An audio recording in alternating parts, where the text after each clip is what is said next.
کبھی رات کے وقت آپ نے آسمان کو غور سے دیکھا ضرور ہوگا۔ وہ گہری خاموشی، وہ گہرا اندھیرا، ان کے درمیان چھوٹے چھوٹے چمکتے ہوئے خوبصورت ستارے۔ انسان جتنا اوپر دیکھتا ہے اتنا ہی اسے محسوس ہوتا ہے کہ یہ دنیا صرف اتنی سی تو نہیں ہے۔ قرآن ہمیں بتاتا ہے کہ اللہ تعالیٰ نے کیسے 7 آسمان لیئرز بائی لیئرز ایک کے اوپر ایک بنائے ہیں۔ السلام علیکم everyone, welcome back to my YouTube channel. آج ہم صرف یہ نہیں جانیں گے کہ آسمان کتنے ہیں، بلکہ یہ سمجھیں گے کہ ہر آسمان پر کون ملا اور ہمیں کیا پیغام دیا گیا۔ پہلا آسمان، یہ وہ آسمان ہے جسے ہم روز دیکھتے ہیں، جہاں ستارے، چاند، سورج سب موجود ہیں۔ یہاں ملاقات ہوئی حضرت آدم علیہ السلام سے، انہوں نے اپنی نسل کو دیکھا۔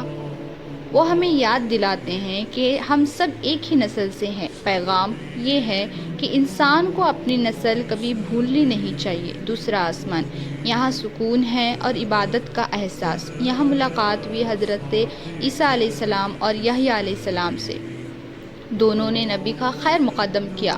ان کی زندگی سچائی اور پاکی کی مثال ہے، انہوں نے مشکل حالات میں بھی سچ کا ساتھ نہیں چھوڑا۔ پیغام یہ ہے کہ سچ بولنا مشکل تو ضرور ہے، لیکن وہی انسان کو بلند کرتا ہے۔ انسان کو ہر حال میں سچ کے ساتھ رہنا چاہیے۔ تیسرا آسمان، یہاں نور اور خوبصورتی کا احساس ہے۔ یہاں ملاقات ہوئی حضرت یوسف علیہ السلام سے، انہیں حسن دیا گیا، لیکن ان کی زندگی امتحان سے بھری تھی، دھوکہ، قید، جدائی، لیکن انہوں نے کبھی صبر نہیں چھوڑا۔ پیغام یہ ہے کہ زندگی امتحانوں سے ہمیں توڑتی ضرور ہے، بلکہ مضبوط بنا دیتی ہے، اور اصل کامیابی تو صبر میں ہی ہے۔ چوتھا آسمان، یہاں علم اور روحانیت کا ایک الگ نور ہے۔ یہاں ملاقات ہوئی حضرت ادریس علیہ السلام سے، وہ علم اور عبادت کے لیے مشہور تھے، اللہ تعالیٰ نے ان کا مقام بلند کیا۔ پیغام یہ ہے، علم صرف دنیا کے لیے نہیں بلکہ اللہ کو پہچاننے کے لیے بھی ضروری ہے۔ جب علم روح سے جڑ جاتا ہے تبھی وہ اصل روشنی بنتا ہے۔ پانچواں آسمان، یہاں نرمی اور رحمت کا احساس ہے۔ یہاں ملاقات ہوئی حضرت ہارون علیہ السلام سے، وہ اپنی قوم کے ساتھ نرمی اور محبت سے پیش آتے تھے۔ پیغام یہ ہے، نرمی کمزوری نہیں ہوتی بلکہ سب سے بڑی طاقت ہوتی ہے۔ انسان اپنے لفظ سے کسی کا دل جیت بھی سکتا ہے اور کسی کا دل توڑ بھی سکتا ہے، اسی لیے ہمیشہ رحمت کے ساتھ بات کرنی چاہیے۔ چھٹا آسمان، یہاں جلال اور قدرت کا احساس ہے۔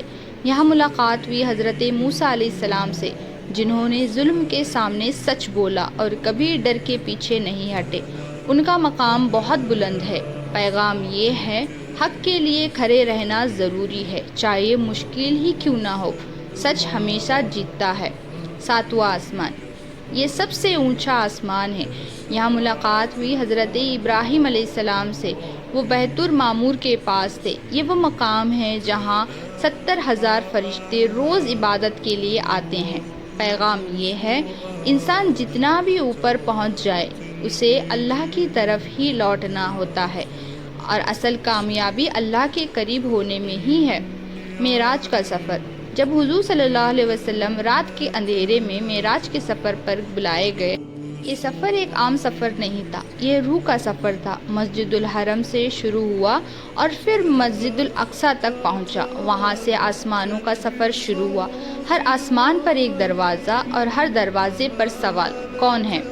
اور جب جواب ملتا گیا تو دروازہ کھلتا گیا، ایک ایک کر کے 7 آسمان، ہر جگہ ایک نبی، ایک ملاقات۔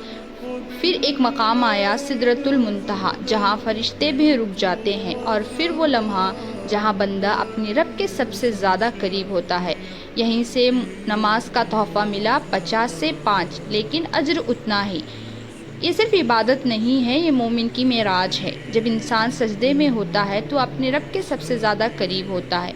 جب آپ آسمان کی طرف دیکھتے ہو تو شاید آپ کو صرف ستارے ہی نظر نہیں آئیں گے، بلکہ ایک نظام، ایک پیغام اور ایک سچائی محسوس ہوگی کہ زندگی صرف یہاں تک نہیں ہے، اور انسان کا سفر جو دھیرے دھیرے اوپر کی طرف بڑھتا ہے۔ اگر ایسے پیغام آپ کو اچھے لگتے ہیں تو ہمارے ساتھ جڑے رہیں اور ویڈیو کو لائک کمنٹ شیئر کرنا نہ بھولیں۔ انشاءاللہ ہم پھر ملیں گے ایک نئے پیغام کے ساتھ، تب تک کے لیے اللہ حافظ، فی امان اللہ۔